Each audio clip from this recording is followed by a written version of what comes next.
دیوالی اور ہولی میں ہندوؤں کے تہوار پر ان کو مبارکباد نہیں دینی چاہیے، اس لیے کہ ان میں مذہب ابھی تک زندہ ہے۔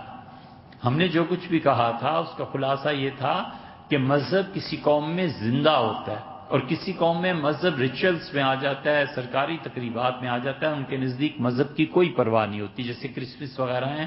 اب کسی عیسائی کو کون سی اتنی پرواہ رہ گئی ہے کہ کرسمس کیا ہے اور کیا نہیں؟ ایک رسم ہے، ایک تقریب ہے۔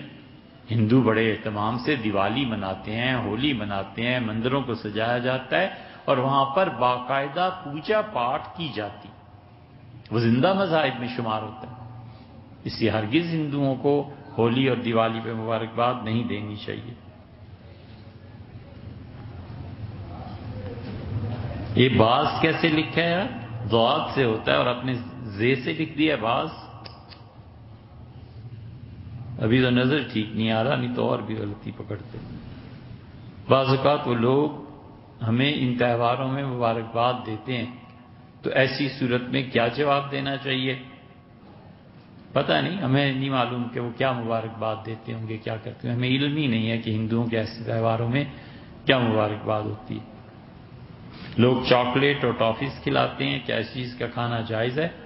اگر وہ شرک ہے، اگر وہ بتوں پہ چڑھائی ہوئی چیز ہے، نہیں کھانا چاہیے۔ اگر وہ اپنے خداؤں کی کسی رسم کو پورا کرنے کے لیے کوئی چیز دیتے ہیں، بالکل نہیں کھانی چاہیے۔ کفر اور شرک کی رسومات سے 1000 درجے بیزاری کا اظہار کرنا چاہیے۔ فقہا نے لکھا ہے کہ 50 سال عبادت کرتا ہے اور ایک انڈا ہولی دیوالی میں ہندوؤں کے تہوار میں دے دیتا ہے تو 50 سال کی عبادت حقارت ہو جاتی ہے۔ ہر وہ چیز جو اللہ کی شرک کی طرف لے جاتی ہے اور ہر وہ چیز جو دین کے ان احکامات کے بارے میں خلل پیدا کرتی ہے، بالکل نہیں پڑھنا چاہیے اس میں۔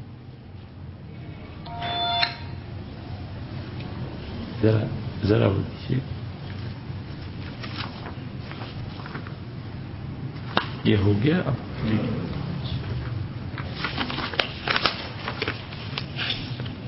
یہ ادھورا ہے بھائی، جیسا کہ اللہ ذو الجلال والاکرام نے تمام مخلوقات کو پیدا کیا۔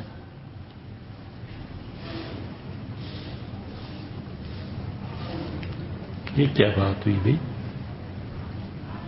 صفحہ اس کے آگے پیچھے ہوگا، وہ رہ گیا ہے۔